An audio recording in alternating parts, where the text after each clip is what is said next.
బంగారం వెండి పెరుగుతున్న తీరు చూసి బంగారం వెండి వ్యాపారులే ఆశ్చర్యపోతున్నారు. అసలు ఏంటిది, దీనికి ముగింపు ఎక్కడా అని. ఇప్పుడు కొనడం మానేశారు జనం. ఒక మిత్రుడు చెప్తున్నారు, 50 కిలోలు రోజుకి బంగారం అమ్మేవాళ్ళు ఇప్పుడు 5 కిలోలు అమ్ముతున్నారట. ఇది పరిస్థితి. ఒరిజినల్ వ్యాపారాలు చేసేటటువంటి వాళ్ళు. ఎందుకయ్యా అంటే మధ్యతరగతి ఎవరు కొనట్లేదు. ఇది ఎక్కడ దాకా వెళ్తుందో ఎవరికి అర్థం కావట్లేదు. ఇప్పుడు 1,41,000 రూపాయలు 24 క్యారెట్లు, 1,31,000 రూపాయలు 22 క్యారెట్లు అంటే అసలు ఏంటి? ఆ మధ్యన పెరిగి తగ్గింది. వెండి ఆ మధ్యన దాదాపు 2 లక్షల దాకా వెళ్ళి మళ్ళీ వెనక్కి వచ్చి 1,55,000 మళ్ళీ తగ్గుతుందేమో అని వెయిట్ చేస్తున్నారు వ్యాపారస్తులతో పాటు జనం కూడా. ఇప్పుడు ఏకంగా 2,25,000 అట. 2,25,393 రూపాయలు వెండి. ఏంది ఇది? ఏం చేసుకుంటున్నారు? పోనీ ఎవడన్నా ఇప్పుడు జనాలు ఎగబడి కొంటంటే డిమాండ్ ఉంది, అందుకని సప్లై తక్కువ ఉంది, డిమాండ్ ఎక్కువ ఉంది అనుకోవచ్చు.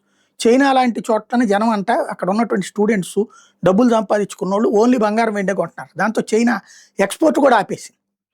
అలాగే ప్రపంచంలో ఇప్పుడు మన దేశంలోకి బోల్డ్ అంత బంగారం దిగుమతి అవుతుంది, వెండి దిగుమతి. జనం కొంటల్లా, కానీ బంగారం వెండి మాయమైపోతుంది. ఎక్కడికి వెళ్తున్నాయి అంటే ఎవరో ధనవంతులు కొన్ని రిజర్వ్స్ పెట్టుకోవాలి, బ్యాంకుల రిజర్వ్స్ ఎట్లాగో ఉంటున్నాయి. కాబట్టి దీని భవితవ్యం ఏంటి, ఎక్కడ దాకా వెళ్తుంది అనేది అర్థం కావట్లేదు.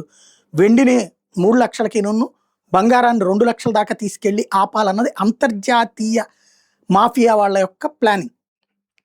అక్కడికి తీసుకెళ్ళి ఆపాలని. అయితే అంత ఖర్చు పెట్టగలిగిన కెపాసిటీ పబ్లిక్ ఉందా? ఇది $1 మిలియన్ ప్రశ్న.